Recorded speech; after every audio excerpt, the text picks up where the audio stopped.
અરહંતો ભગવંત ઇન્દ્રમહિતા સીતાશ્રી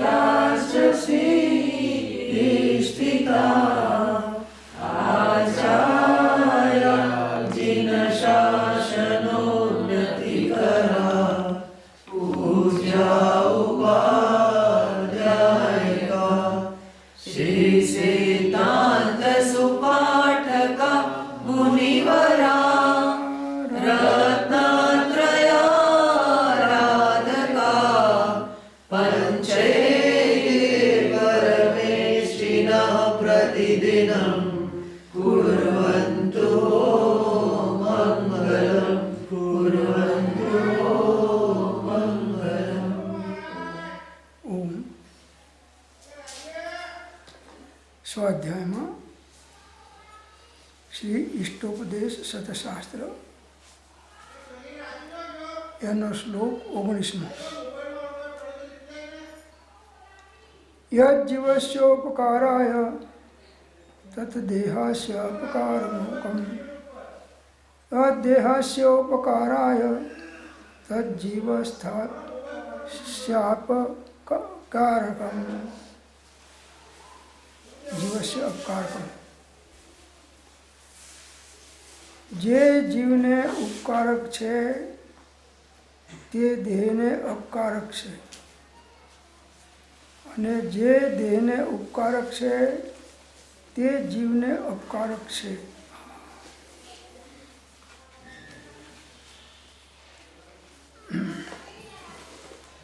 અપકાર અને ઉપકાર એનો વિવેક સમ્યક દ્રષ્ટિઓને હોય છે. નીચે ગુજરાતી ગાથા છે. જે આત્માને હિત કરે તે તનને અપકાર કરે, હિત જે દેહને તે જીવને અપકાર. ભાવાર્થમાં નિશ્ચય અનશનાદિ તપના અનુષ્ઠાનથી જૂના તથા નવા કર્મોનો અભાવ થાય છે. તેથી તે જીવને ઉપકારક છે, પરંતુ તે તપાદિના અનુષ્ઠાનથી શરીરમાં શિથિલતાદિ ઉત્પન્ન થાય છે. તેથી શરીરને તે અપકારક અહિતકારક છે. ભોજન આદિના ભોગ દ્વારા ક્ષુધાદિ પીડાઓને દૂર કરવામાં ધનાદિક નિમિત્ત છે. તેથી શરીરને ઉપકારક છે, પરંતુ તે ધન કમાવામાં પાપ થાય છે, અને પાપથી દુર્ગતિના દુઃખોની પ્રાપ્તિ થાય છે. તેથી ધન આદિક જીવને અપકારક અહિત કરશે. માટે સમજવું કે ધનાદિક દ્વારા જીવને લેશ માત્ર ઉપકાર થતો નથી. જીવનો ઉપકાર તો નિશ્ચય આત્મધર્મથી જ થાય છે. ઉપકાર અને અપકારનો જેને સાચો સદવિવેક થાય છે એ જીવ આત્માનો ઉપકાર કરી લેશે, આત્માનો ઉપકાર સાધી લેશે.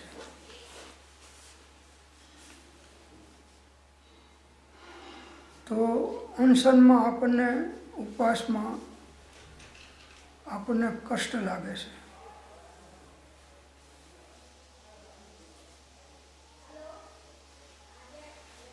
તપ દ્વારા આપણને કષ્ટ લાગે છે.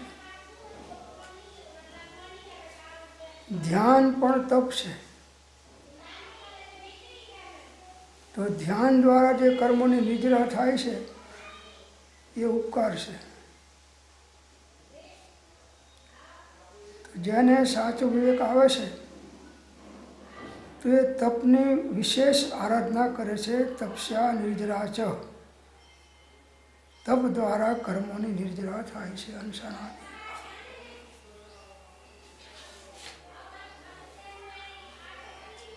તો 12 પ્રકારના તપ છે.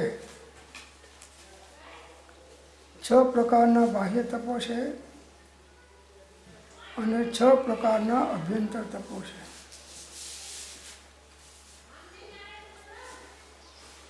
તો એના દ્વારા જૂના કર્મો છે, અંદરમાં સત્તામાં પડ્યા છે, એની ત્યાં ઉદયમાં આવ્યા વગર નિર્જરા થઈ જાય છે તપ દ્વારા, ધ્યાન દ્વારા.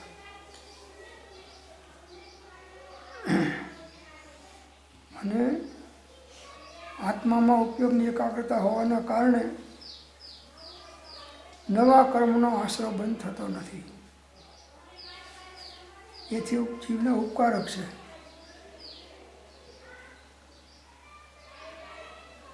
પણ એ તપશ્ચર્યાઓ કરવાથી, એના અનુષ્ઠાનથી શરીરમાં શિથિલતા આવે છે. અને જ્યાં પારણું કરીને રાબડીને ચા ને ગાંઠિયા ખાધા ત્યાં પાછો જેવું ઘોડા જેવો તૈયાર થઈ જાય છે. શક્તિતઃ તપ અને શક્તિતઃ ત્યાગ કરવો જોઈએ. બસ પોતાની શક્તિને ઓળખીને. શક્તિનું ઉલ્લંઘન કરે તો અવિવેક છે અને એનાથી લાભના બદલે નુકસાન થઈ જાય છે. તો શરીરની શુદ્ધિ માટે પણ તપની જરૂર છે અને આત્માની શુદ્ધિ માટે પણ તપની જરૂર છે.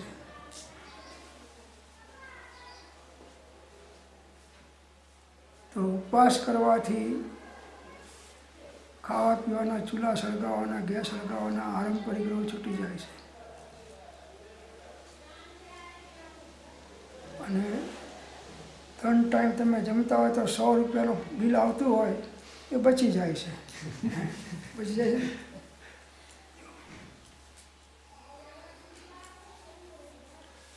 કોઈના ત્યાં જમવાનું હોય તો પહેલાં બેસણા તેસણા કરીને પછી જવું, એટલે 2 બાજુ લાભ. બેસણા તેસણા કરશો એટલે એનાથી તપ દ્વારા નિર્જરા થશે, ઉત્તમ ભાવ છે.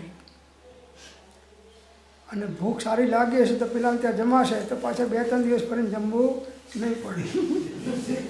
એટલે 2-3 દિવસે ઉપવાસ કરો અને જમો અને પાછા 2-3 દિવસ ઉપવાસ કરો.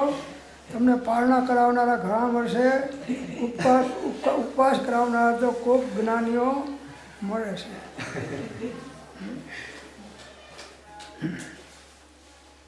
કેટલા સાતા પૂછો આવે, કેટલા પગ દબાવે, કેટલા બામ લગાડે ને કેટલું આમ કરે ને તેમ કરે ને.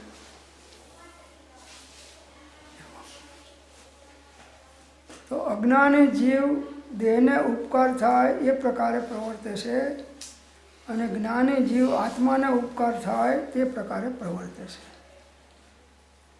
ઉપકાર અપકારનો વિવેક જ્ઞાનીઓને હોય છે.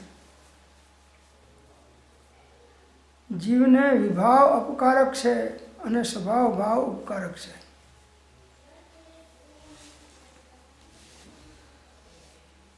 જૂના કર્મો ખરી જાય, નવા ન બંધાય, એ જીવને હિતકારક છે.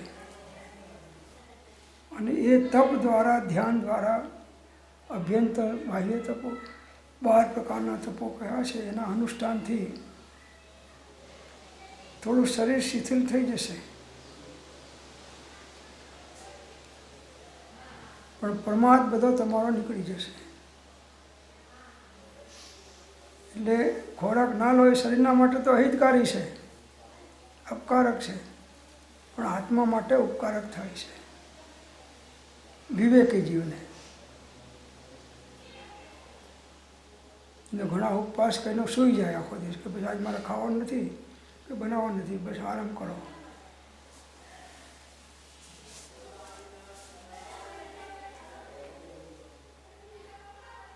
તો ભોજન આદિના ભોગ દ્વારા ક્ષુધાદિ પીડાઓને દૂર કરવામાં ધન આદિક નિમિત્ત છે. તેથી શરીરને ઉપકારક છે, પરંતુ તે ધન કમાવામાં પાપ થાય છે અને પાપથી દુર્ગતિના દુઃખોની પ્રાપ્તિ થાય છે. તેથી ધન આદિક જીવને અપકારક અને અહિત કરશે. તત્વદ્રષ્ટિથી વિવેક બતાવે છે. ભોજન કે જીવન જરૂરિયાતની વસ્તુઓ એ ધન હોય તો પ્રાપ્ત થાય સંસારી જીવનો.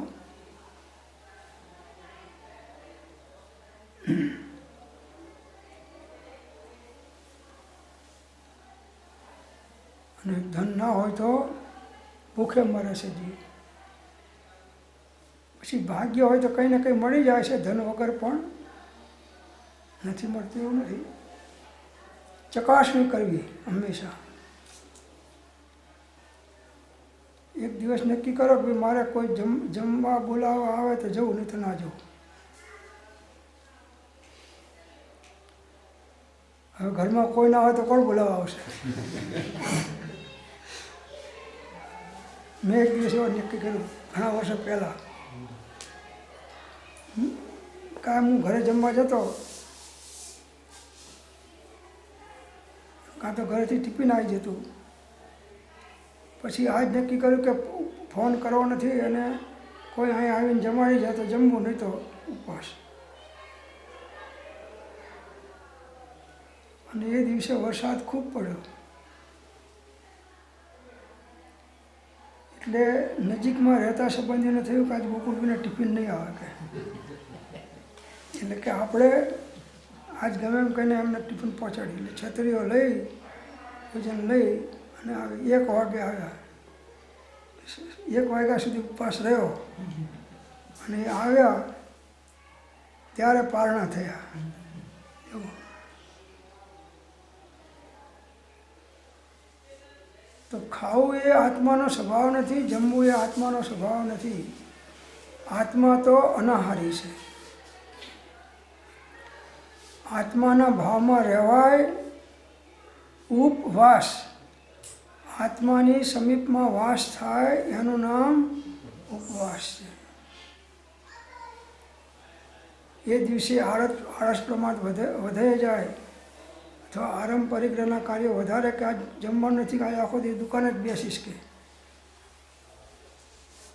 એના માટે ઉપવાસ નથી. આત્માની ભાવોની વિશુદ્ધિ વધારવા માટે ઉપવાસ છે. પ્રમાદનો ત્યાગ કરવા માટે ઉપવાસ છે.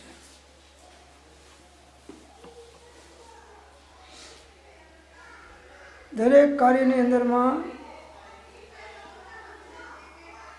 બંને પડખા હોય છે, સારા નરસા. તો જે વિવેકી જીવ છે એ આત્માને કલ્યાણ થાય એ પ્રકારમાં પ્રવૃત્તિ. ઉપવાસ કરવો પડે તો ઉપવાસ, જમવું પડે તો જમવું, પણ એ આત્માનું કલ્યાણ ચૂકતા નથી.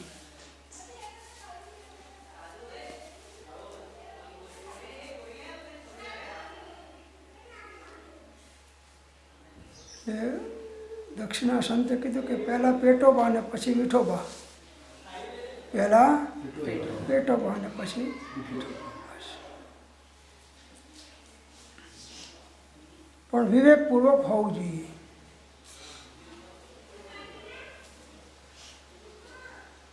નહીં તો ગમે એટલું નાખો, કૂતરા ધરાય નહીં, કાગડા ધરાય નહીં, એમ અજ્ઞાની જીવ પણ ધરાય નહીં. સાંજે મળશે કે નહીં મળે, અત્યારે મળીશું તો ખાઈ લો કે. એમાં લાડવા ખાવામાં ઉસ્તાદ કોણ? મથુરાના ચોબાઓ. એમને કહ્યું કે પરમ દિવસે અમારે ત્યાં બધા 2 દિવસ પછી જમવાનું છે બધાને. તો ચોબાઓ 2 દિવસનો ઉપવાસ કરે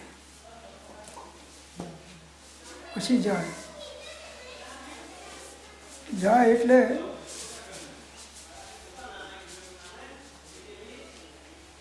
એમ બંધ કરી દો ને, અહીંયા રહેવા તો બોલવું. આ બારણું બંધ કરી દો.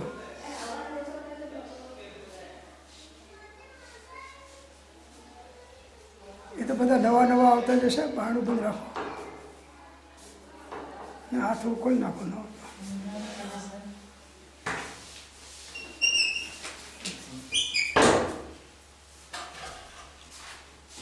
બસ એટલે ફ્રેશ હવા ચાલશે.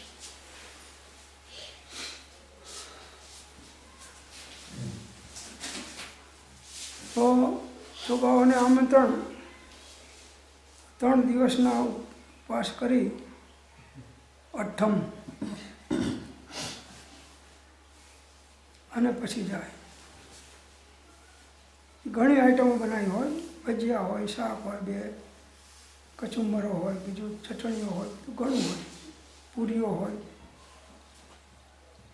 પહેલાં નક્કી કર્યું કે આજે ચટણીને અડવાનું નથી ને પૂરીને અડવાનું નથી, તો રોજ ખાઈએ છીએ. આ લાડવા મળતા નથી.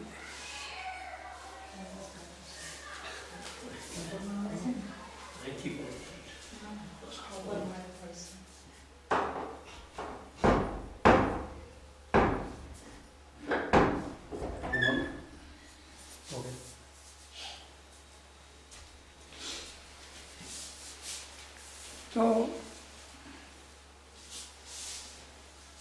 લાડવાનું ભોજન સારામાં સારું ચોબાજીને મળ્યું.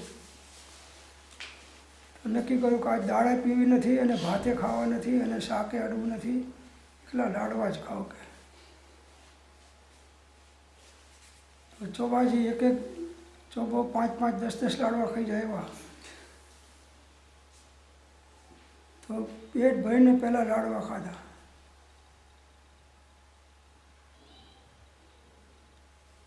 પાણી પીવાની જગ્યા ના રહી, એટલા બધા લાડવા ખાધા.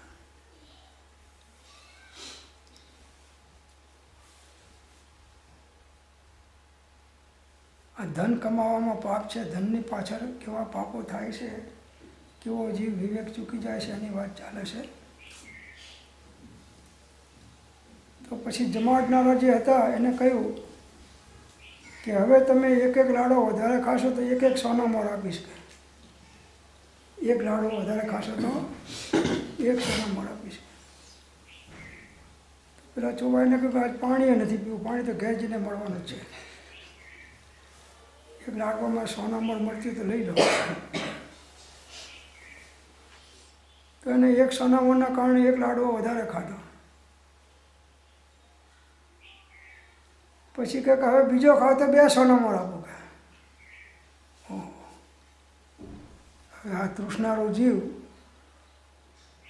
એટલે એને થયું કે થોડી કસરત કરી લેશે ને વોકિંગ કરી લેશે એટલે પચી જશે.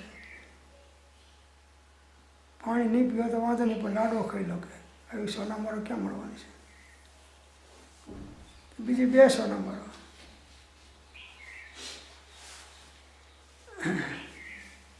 હવે 1 ખાવ તો 5 સોનામોર. કે હવે પાણી પીવાની જગ્યા નથી, આઈ નથી, હવે ખાઈ કેવી છે?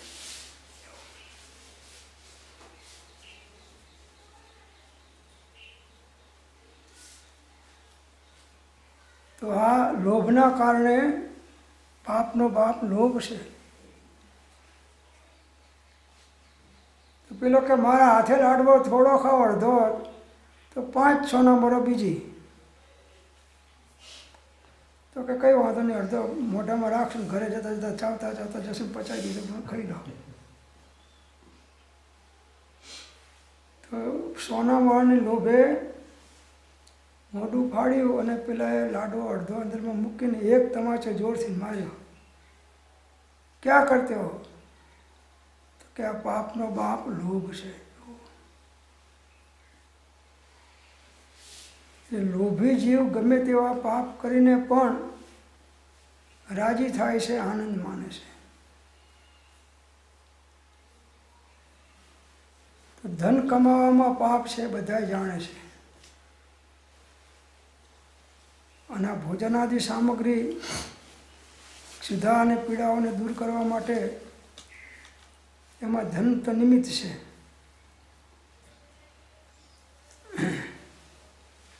મળી જાય છે સૌને ભાગ્ય અનુસાર.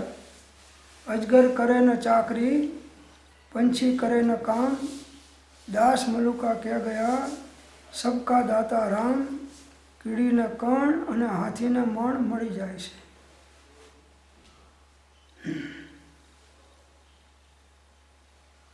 હાથીને વિવેક હોય છે. બાવાજીઓ હાથી લઈને આવતા હોય છે ગામમાં, તો એને ખોરાકે મળતા હોય છે ને કોઈ પૈસા એને આપતા હોય છે, રૂપિયાઓ આપે. તો રૂપિયા આપે, ઊંઢમાં ભરીને માલિકને આપી દે. અને લાડવા કે શેરડી કે એવું કે ખાવાનું આપે એ મોઢા મૂકી દે. જો આને કેવો વિવેક છે. તો આપણે ધન કમાવામાં વધારતા જઈએ, બેંકમાં ડિપોઝિટ કરતા જઈએ, પણ સદુપયોગ ના કરીએ અને મનુષ્ય ભાવ જતો રહે તો મહાપાપોના આશ્રવના કારણે જીવ અધોગતિમાં ચાલ્યો જાય છે. ધન કમાવામાં પાપ તો થાય જ છે. અનેક પ્રકારના આરંભ પરિગ્રહ કર્યા વગર ધન આવતું નથી. નોકરી કરે તો શેઠના કયા પ્રમાણે કરવાથી પાપ થાય છે. ખેડૂતોને ખેતીની અંદરમાં પાપ થાય છે.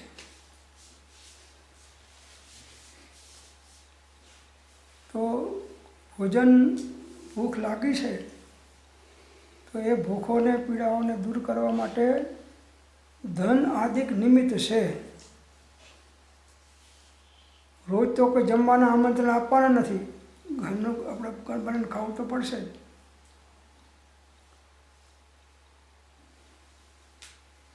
પણ એ શરીરને ઉપકારક છે. પરંતુ એ ધન કમાવા માટે અનેક પ્રકારના પાપો કરવા પડે છે. એ પાપ થાય છે અને પાપથી જીવોને દુર્ગતિની અંદરમાં જઈને અનેક પ્રકારના દુઃખો ભોગવવા પડે છે. માટે ધન આદિક પણ જીવને ઉપકારક અને હિતકારક છે.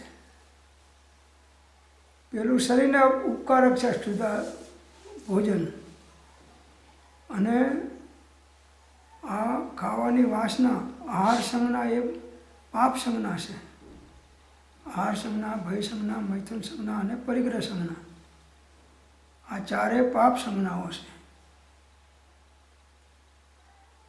તો આ સંજ્ઞામાં આખું જગત મોટો ભાગનો સમય આની અંદરમાં કાઢે છે. મળે ના મળે તો ભાગ્ય અનુસાર છે, પણ મેળવવાના વિકલ્પો ચાલે છે.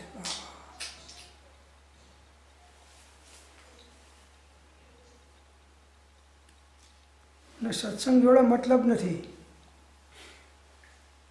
એનાથી પુણ્ય બંધાય ને એના માટે બધી સામગ્રી મળે એની જોડે મતલબ છે. અહીં તમે જાહેર કરો ગામમાં એ કાલના સ્વાધ્યાયમાં જે આવશે ને 500 રૂપિયાની નોટો બક્ષિસ આપવામાં આવશે, તો હમણાં આખું ગામમાં આવશે. આખું ગામમાં આવે.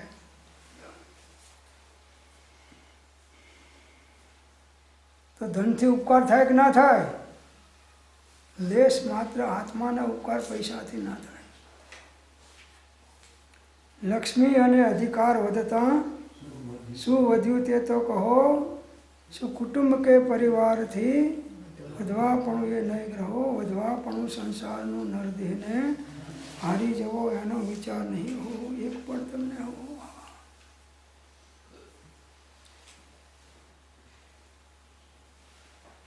99નું ચક્કર છે.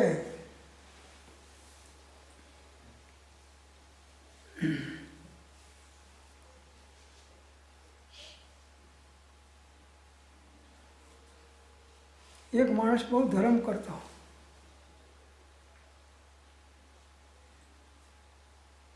તો એને આજુબાજુવાળાને થયું કે આપણે સારું અધોગતિ આ સદગતિમાં જતો રહેશે. હા, આપણા જેવો થાય એવું કરો કે.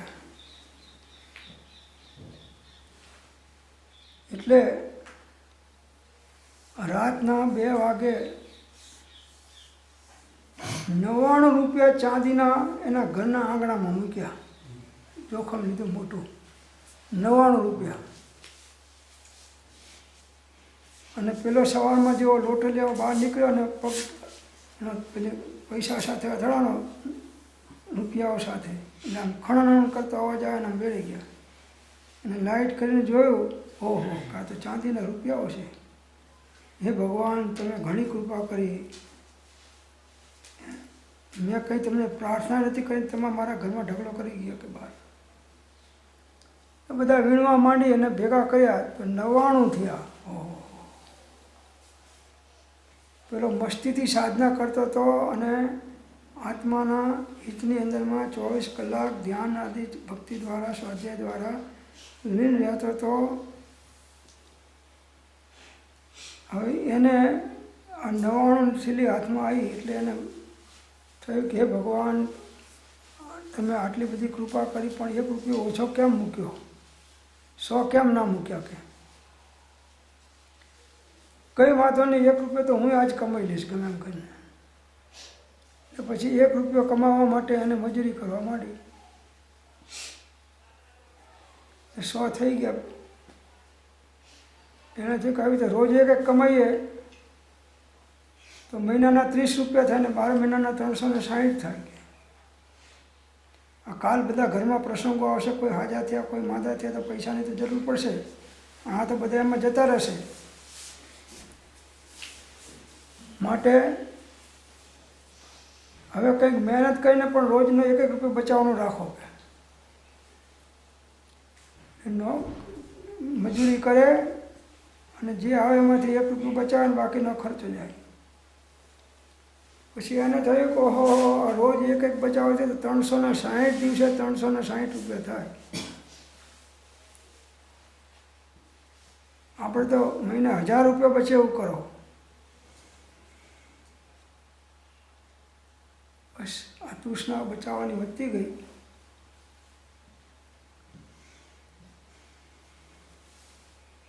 પહેલાં રોજ સીધા શેકીને ખાતો ઘરમાં એમને એમ, અને હવે થૂલી રંધાય છે ઘરમાં. તો બાજુમાં શેઠ રહેતા હતા. તો શેઠાણી રોજ ઓલંગણા આપે, એમને સંભળાવે. અને બહેનોનો નિયમ છે કે પુરુષને સંભળાવવો તો જમવા બેઠો હોય ત્યારે સંભળાવવો, એટલે ઉઠે તો નહીં, સાંભળી લે. રોજ કે આના બાજુના ઘરમાં આટલું રોજ થોડું કમાય છે તો રોજ સીધા શેકાય છે ને તમે મને બાફેલા મગને ઘી વગરની રોટલી ખવડાવો છો, આટલા બધા પૈસા તમારા શું કામ નાખે? ને આ શેઠે 99 ઢગલી કરેલી આ બાજુમાં. અને પછી આને બચાવવાનો લોભ જાગ્યો એટલે હવે શીરા શેકાતા બંધ થઈ ગયા.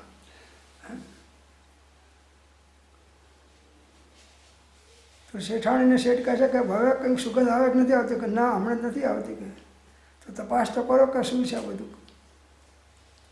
શેઠાણી બાજુમાં તપાસ કરે છે.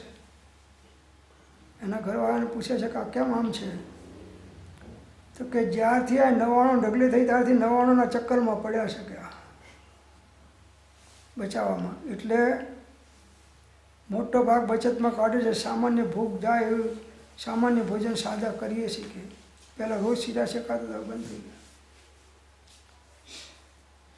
તો શેઠને શેઠાણી વાત કંઈક આવું થયું છે. બસ કે આ તું રોજ બૂમાબૂમ કરે કે તમે આ નથી બનાવતા ને આ નથી, આ બધું તારું હવે બંધ થઈ ગયું.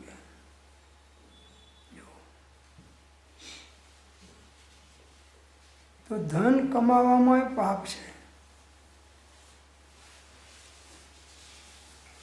ધનાદિકની નિમિત્તથી શરીરને ઉપકાર થાય, ભોજન આદિ સામગ્રી દ્વારા, આત્માને ઉપકાર નહીં.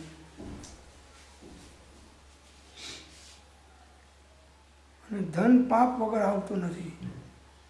એટલે ન્યાયો પરથી ધન કરો તો પણ ધનની મૂર્છા એ જ પાપ છે. અને મોટા ભાગના જીવો આખો દિવસ અથવા એનો મોટો ભાગ પૈસા કમાવાની પાછળ જ પડેલો છે. અને એના નિમિત્તે બધી પ્રવૃત્તિ એને અનુરૂપ આરંભ પરિગ્રહની હોય છે. ઘરમાં હોય તો ફોનથી એ જ વાત ચાલે,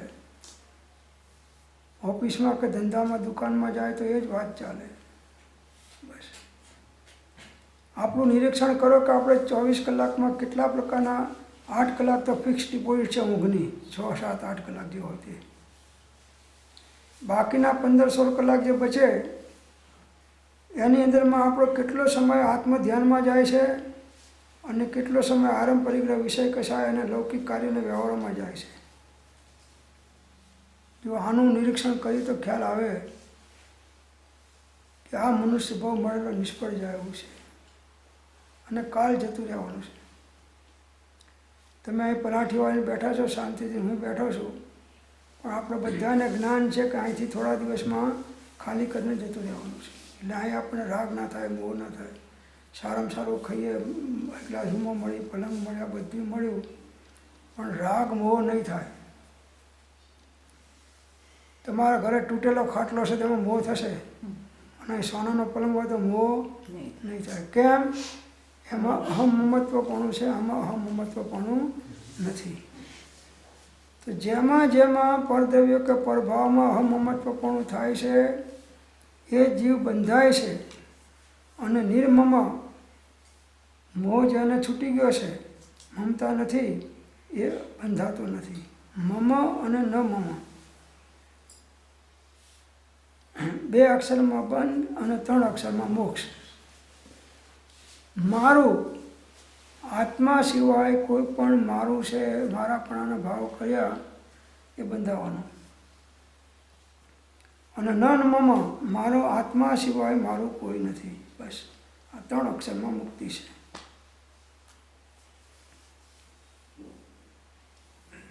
તો સ્વાધ્યાય રોજ સાંભળીએ છીએ, પણ આ છોડવાનું છે, છોડતા નથી. હવે ઘણું થઈ ગયું, કેટલું ખાવું છે? 50 પેઢી ખાય તો એ ખૂટે એવું નથી, એટલું જ તમે ભેગું કરી નાખ્યું છે. આમને આમ બેંકમાં મૂકી દે અને બેંક ઉડી ના જાય તો વાંધો ના આવે તમારે 50, પણ ભાગ્યમાં ના હોય તો ગમે ત્યાંથી જતું રહેશે, અને ભાગ્યમાં હોય તો ગમે ત્યાંથી આવી જાય છે. અમારા ગામના વનરાજ ચાવડા થઈ ગયા, અમારા ગામમાં જ. તો એને થયું કે જાત્રા કરી આવીએ, પૈસા ઘણા છે, શું કરવાના આના? તો સંઘ કાઢ્યો. હવે ખૂબ પુષ્કળ સોનામોળો અને રત્નો અને બધા લઈને નીકળેલા. ત્યાં આગળથી માણસો ખબર લાગે કે આ બાજુ ડાકુઓનો ભય ઘણો છે ને બધા જે આવે બધાને લૂંટી લેશે જે આવીને, એટલે તમે સાથે બહુ ના રાખશો. તો એને થયું કે વાત તો સાચી છે ને, ડાકુઓ તો પછી દયા વગર હિંસા કરીને પણ લઈ જ જાય.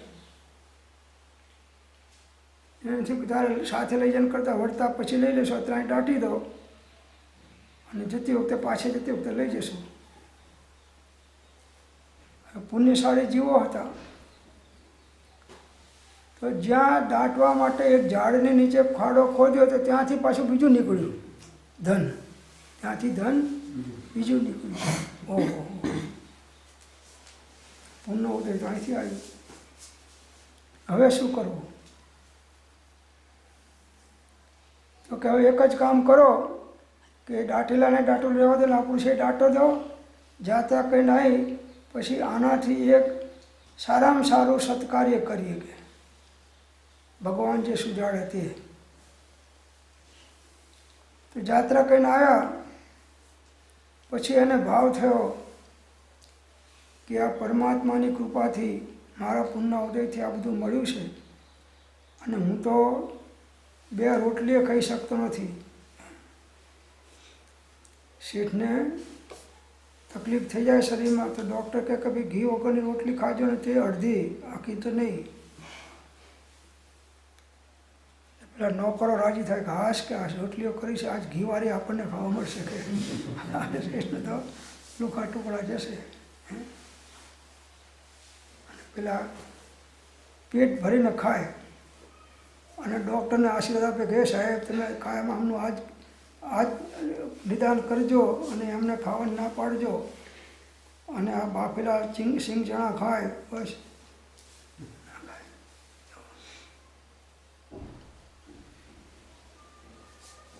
તો ધન તણું ધ્યાન તું અહોનિશ આદરે, એ જ તારે અંતરાય મોટી. પાસે છે પીવું અલ્યા તેને નવો પરખ્યો, હાથથી બાજી ગઈ થયો રે ખોટી. ધન કમાવામાં પાપ થાય છે, ભલે ચોરી ના કરો તો એ પૈસાની મૂર્છા એ પાપ જ છે, ધનની મૂર્છા એ પાપ જ છે. તો પાપના કારણે જીવને દુર્ગતિમાં જવું પડે છે, અને ત્યાં અનેક પ્રકારના દુઃખો ભોગવવા પડે છે આ ધનની મૂર્છાના કારણે.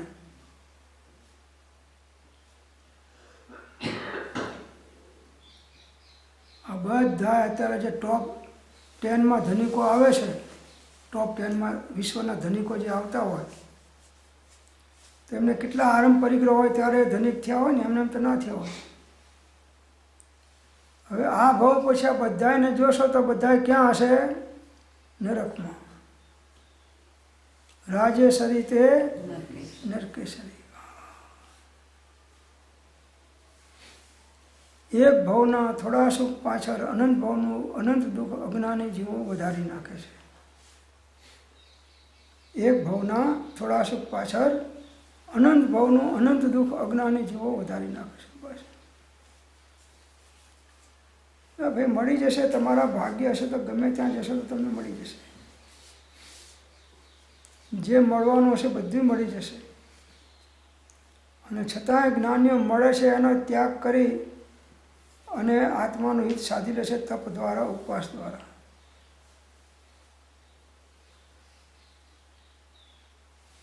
તો ધન કમાવામાં પાપ થાય છે અને પાપથી દુર્ગતિમાં જવું પડે છે. દુર્ગતિમાં અનેક પ્રકારના દુઃખો ભોગવવા પડે છે. માટે ધન આદિક જીવને અપકારક અહિતકારક છે. સિદ્ધાંત એમ કહે છે. ધન રાખી કોઈ જીવનો મોક્ષ થયો નથી. જેને સંપૂર્ણ ધન 24 પ્રકારના પરિગ્રહ છોડ્યા એ મોક્ષ ગયા છે. 10 પ્રકારના બાહ્ય પરિગ્રહ છે, 14 પ્રકારના અભ્યંતર પરિગ્રહ છે. બધા જીવને 4 ગતિમાં રખડાવનારા છે.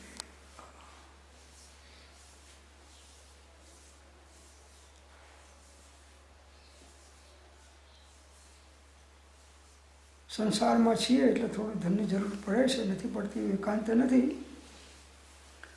પણ વિવેક ચૂકી જાય ને ધનની પાછળ આત્માનું હિત ચૂકી જાય એ તો અવિવેકી કહેવાય.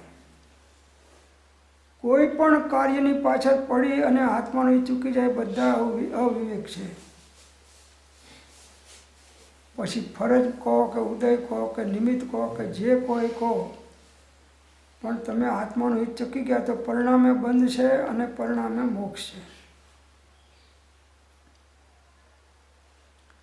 વિભાવ પરિણામથી બંધ છે અને શુદ્ધો ઉપયોગથી મોક્ષ છે.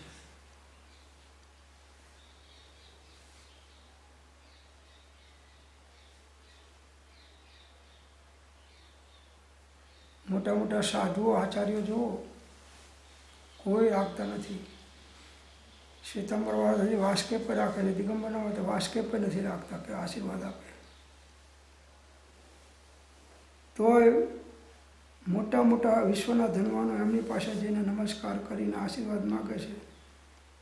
શેના આશીર્વાદ માગે છે? ધનની વૃદ્ધિ થાય, એના આત્માનું કલ્યાણ થાય, એના આશીર્વાદ નથી માગતા પાછા કે આમની કૃપા થઈ એટલે અમારે આ બધું થયું. એટલે આ સંત સાધુની કૃપા થાય તો તારું બધું ફના ફાત્યા થઈ જાય. 12માં આરંભ પરિગ્રહ બધાય.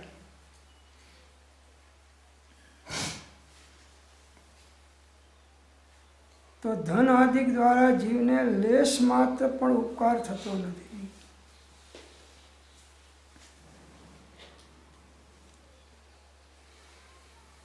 પર દ્વારા પરનો ઉપકાર થઈ શકે નહીં. સ્વનો ઉપકાર સ્વ દ્વારા જ થાય. એક દ્રવ્ય બીજા દ્રવ્યને અપકાર કે ઉપકાર કરી શકે નહીં. કેમ કે એક દ્રવ્યનો બીજા દ્રવ્ય સાથે કર્તા કર્મ સંબંધ નથી, નિમિત્ત નૈમિત્તિક સંબંધ છે.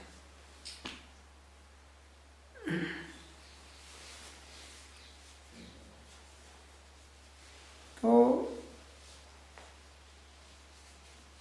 જે ત્યાગે છે એને આગે આવે છે અને જે એની પાછળ પડે છે એનાથી છેટું રહેશે ધન.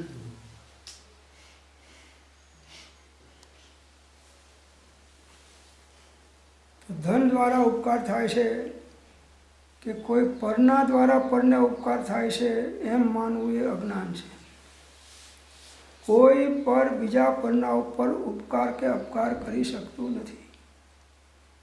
જીવને પોતાના ભાવથી જ પોતાના ઉપર ઉપકાર થાય છે અને પોતાના ભાવથી જ પોતાના ઉપર અપકાર થાય છે.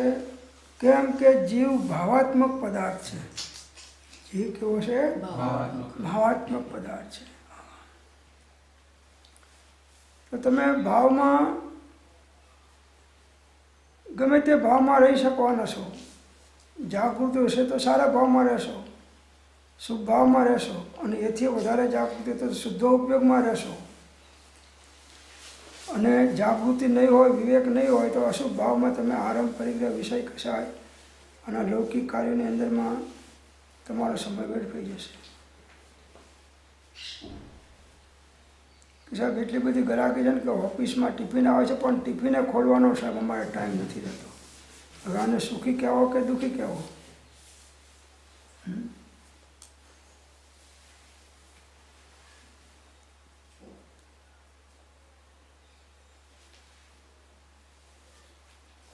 તો સુખી થવું હોય તો સ્વરૂપ દ્રષ્ટિ કરો, અને દુઃખી થવું હોય તો સ્વરૂપનું વિસ્મરણ કરો. સ્વરૂપનું વિસ્મરણ કરનાર કોઈ સુખી નહીં થાય, અને સ્વરૂપ દ્રષ્ટિવાળો ક્રમે ક્રમે સુખી થઈને પૂર્ણ સુખને પ્રાપ્ત કરશે.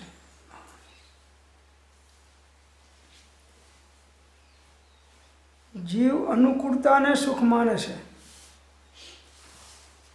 અને જ્ઞાનીઓ કહે છે કે અનાકૂળતામાં સુખ છે, અનુકૂળતામાં નહીં.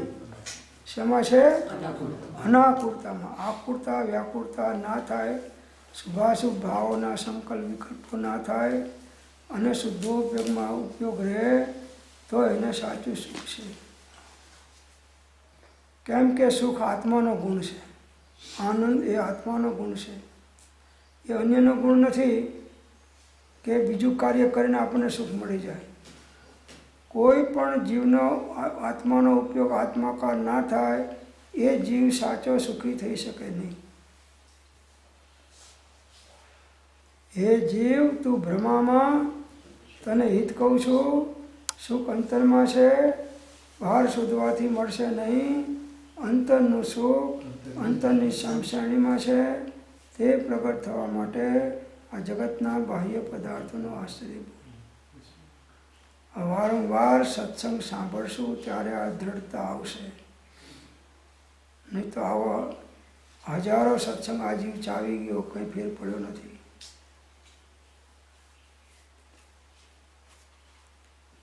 આત્મહિતની તીવ્ર તાલાવેલી જાગ્યા વગર કોઈ પણ જીવ આત્મહિત સાધી શકે નહીં. આત્મહિતની તીવ્ર તાલાવેલી લાગે. તમે અહીં સરસ સત્સંગ ચાલે છે, ઠંડક છે, બધું છે, અનુકૂળતા છે, સત્સંગ સારો ચાલે છે, તમારા ભાવે સારા છે. તમને એમ થાય કે હજી કલાક આમને એમ ચાલે તો સારું, અહીં બેસવા જેવું છે, બીજે જવા જેવું નથી.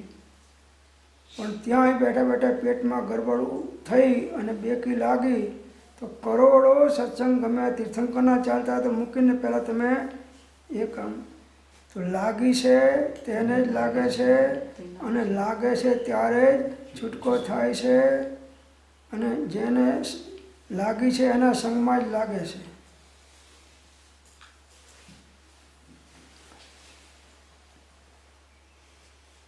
એમ વિચારી અંતરે શોધે સદગુરુ યોગ, કામ એક આત્માર્થનું બીજો નહીં મનનો. આ તો આ નિમિત્તમાં ફર્યા એટલે પાછું ત્યાં ગયા, તો ત્યાં પાછું જુદું વાતાવરણમાં પછી એને અનુરૂપ થઈ ગયા. આ જીવ કાચંડાની જેમ બધા રંગો જુદા જુદા ઠેકાણે બદલતો જાય છે.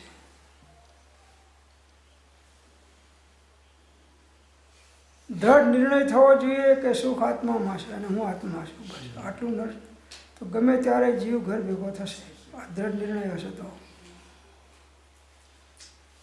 કોઈ આપણને સુખી કરી શકો નથી કે સુખ આપી શકો નથી. સુખ અને દુઃખ એ આપવા કે લેવાની ચીજ નથી, અને આનંદ એ આત્માનો સ્વભાવ છે. સુખ પણ ઇન્દ્રિયોનું છે, અને દુઃખ પણ પ્રતિકૂળતાના ઇન્દ્રિયો આધીન છે, મનાધીન છે. અને આનંદ ઇન્દ્રિયોને મનથી રહિત ઉપયોગની સ્વરૂપમાં સ્થિરતાથી પ્રગટ થાય છે. સચ્ચિદાનંદ સ્વરૂપોહમ, આનંદ સ્વરૂપી આત્મા છે. એટલે નહીં શુભ ભાવ, નહીં અશુભ ભાવ, નહીં સંકલ્પ, નહીં વિકલ્પ, નિર્વિકલ્પણે સ્વસંવેદનતાની અંદરમાં આનંદ છે સાચો. એટલે જ્ઞાનીઓ 6 ખંડની ગાદીઓ છોડી સાધુ થઈ જંગલમાં જઈ આત્મધ્યાનની અંદરમાં જઈ સ્વરૂપસ્થ થઈ અને સ્વરૂપમાં નિમગ્ન થાય છે ત્યારે એમને એ આનંદ અને શાંતિની પ્રાપ્તિ થાય છે. એમના 1 સેકન્ડનો જે આનંદ છે એવો આનંદ દેવલોકના ઇન્દ્રોને આખી જિંદગી રહેતો નથી, એનો અંશ એવો આનંદ છે. આમ આપણને ભાવ થાય છે પણ અંદરમાં શ્રદ્ધા હજી દ્રઢ થતી નથી કે આમ મૂકીને આ કરું. અચ્છા, હું તો અડધો કલાક જોઉં છું ઓફિસે, પછી પાછી મારે તો બધું ઘેર બેઠા, પણ ઘેર બેઠા ઓફિસ કરતાં વધારે વિકલ્પ હતું કરે છે. વિકલ્પો ક્યાં છૂટ્યા છે? એના કરતાં ઓફિસમાં બેસીને કામ પૂરું કરી લે, પછી ઘરમાં આવીને વિકલ્પ ના થાય.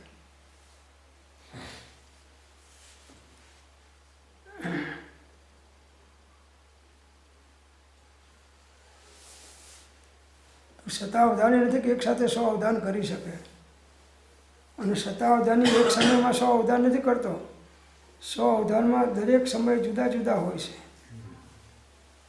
ક્રમથી થાય છે પણ એક સમયે નથી થતા 100 અવધાન પણ. તો ધન દ્વારા જીવના ઉપર લેશ માત્ર ઉપકાર થતો નથી, કે કોઈ પરના દ્વારા પણ જીવ ઉપર લેશ માત્ર ઉપકાર થતો નથી. જીવનો ઉપકાર રત્નત્રયના અભેદ પરિણામથી છે અને જીવનો અપકાર વિભાવ પરિણામથી છે, પરથી નહીં. એટલે પરદ્રવ્યોમાં નહીં મૂંઝવો, એની દયા મુझને રહી, એ ત્યાગવા સિદ્ધાંત કે પશ્ચાત દુઃખ તે સુખ નહીં. માટે સમજવું કે ધન આદિક દ્વારા, ધન આદિકમાં બધા પદાર્થો બાહ્ય પર પદાર્થો બધા આવી ગયા. માટે સમજવું કે ધન આદિક દ્વારા જીવને લેશ માત્ર ઉપકાર થતો નથી.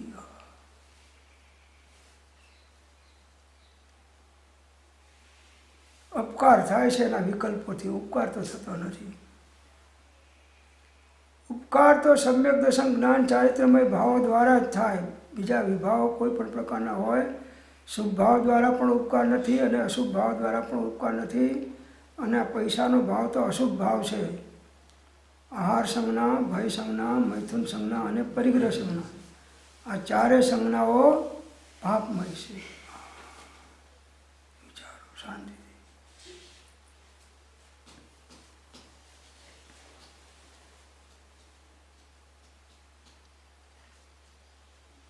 નરેન્દ્ર મોદી હિમાલયની ગુફામાં ગયા હતા, યોગીને નમસ્કાર કર્યા. યોગીએ એને નમસ્કાર ના કર્યા. હવે ભારત દેશનો વડાપ્રધાન છે, પણ એને જોયું, એનામાં આધ્યાત્મિકતા છે કે ખરા સુખી આ છે ગુફામાં બેસીને.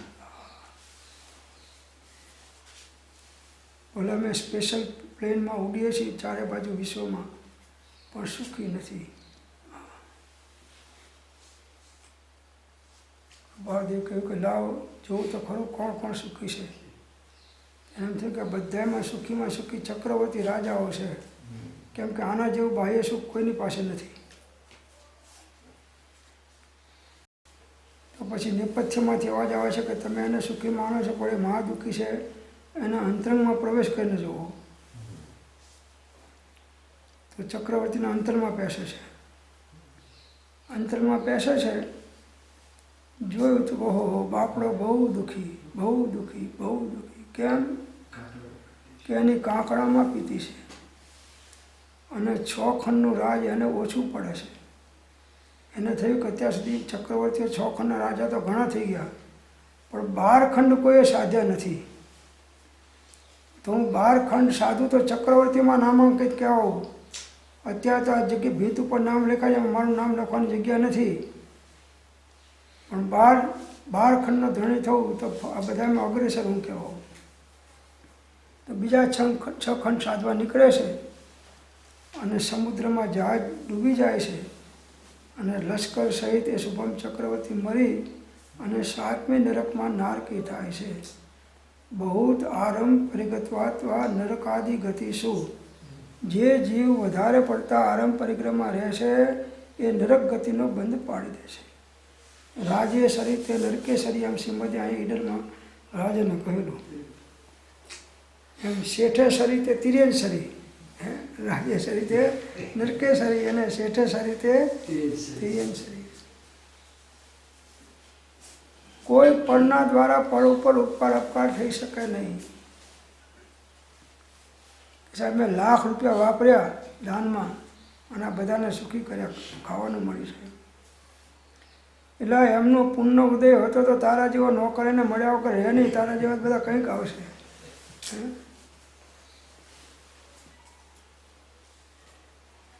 તો અહીં શિષ્ય કહે છે કે ત્યારે શરીરના ઉપકાર સંબંધી વિચાર કરવામાં આવે છે. ભગવાન શરીરના ઉપર ઉપકાર થાય એનો વિચાર કરવામાં આવે છે. ભગવાન જો એમ હોય તો શરીર ખરેખર ધર્મનું આદ્ય સાધન છે એ કથનથી તેનો નાશ થતો અટકાવવા પ્રયત્ન કરવામાં આવે છે. અને શરીરના રોગાદિક અપાયો એટલે બાધાઓને દૂર કરવા પણ મુશ્કેલ નથી એમ વાચ્ય છે. કારણ કે ધ્યાન દ્વારા તે રોગાદિકનું દૂર કરવું સહેલાઈથી કરાય છે. એમ તથા તત્વાનુશાસન શ્લોક 217માં કહ્યું છે કે જે આ લોક સંબંધી ફળ છે તે પરલોક સંબંધી ફળ છે. તે બંને ફલોનું પ્રધાન કારણ ધ્યાન જ છે. ધ્યાનને માટે કોઈ પણ વસ્તુ દુર્લભ નથી. જીવ નરકમાં પણ ધ્યાનમાં જાય છે, સ્વર્ગમાં પણ ધ્યાન દ્વારા પુણ્ય બાંધી જાય છે અને મોક્ષ દ્વારા પણ શુદ્ધોપયોગના ધ્યાન દ્વારા મોક્ષ જાય છે. બગલો એ ધ્યાન કરે છે. તમે સ્ટીલ નથી બેસી શકતા અડધો કલાક, એ કલાકો સુધી આમ બેઠો હોય છે. સ્ટેચ્યુ હલતો નથી. બંને બગલાને ધર્મ ધ્યાન હશે કે શુક્લ ધ્યાન હશે? હે, કયું ધ્યાન છે? હા, મારતો નથી, ખાતો નથી, પણ મારવાના ભાવો ચાલે છે. આ રૌદ્ર ધ્યાન એના કારણે અધોગતિમાં જાય છે.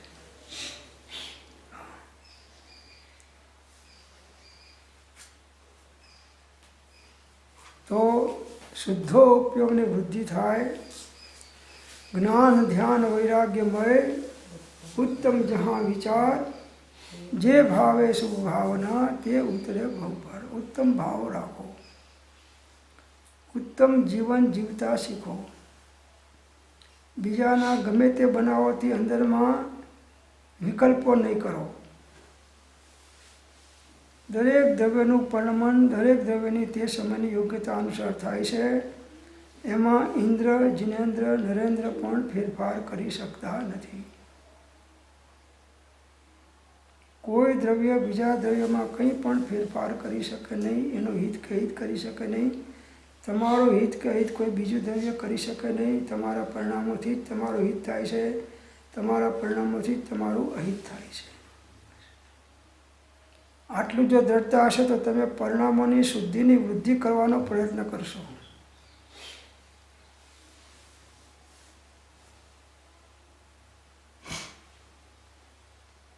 તો સાહેબ આ શરીર ઉપકારથી ધર્મ થાય છે તો ખરેખર ધર્મનું સાધન ખરું કે નહીં? તો એના કારણે છે સાધન. તો પછી એને આ રોગાદિથી નાશ થતો અટકાવવાનો પ્રયત્ન કરવામાં આવે છે.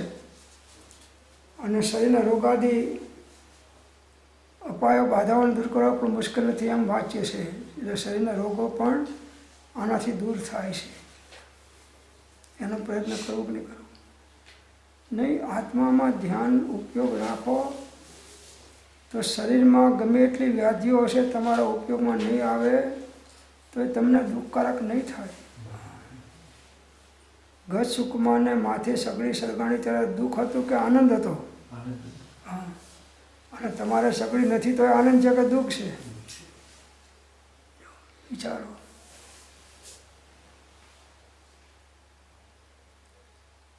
તો આ લોક સંબંધી જે ફળ છે અને પરલોક સંબંધી જે ફળ છે એ બંને ફળોનું મુખ્ય કારણ હોય તો ધ્યાન છે. ધ્યાનને માટે કંઈ પણ દુર્લભ નથી.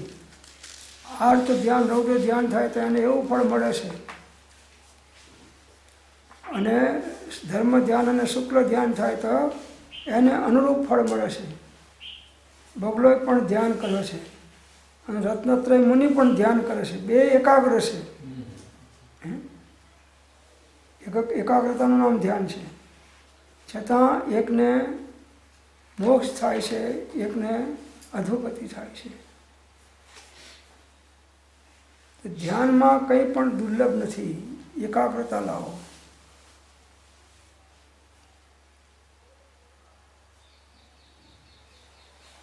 તો ધ્યાન દ્વારા શરીરનો ઉપકાર થાય એવું ચિંતન નહીં કરવું. એમ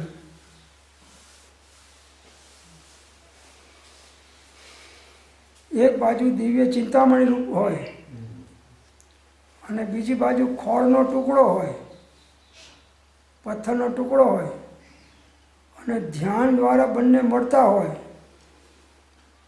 તો વિવેકીજનો કોનો આદર કરશે? હે? હા, દિવ્ય ચિંતામણી એનો આશ્રય કરશે. તો આ પ્રમાણે આ શ્લોક અહીં આગળ સમાપ્ત થાય છે. ઓમ શાંતિ શાંતિ.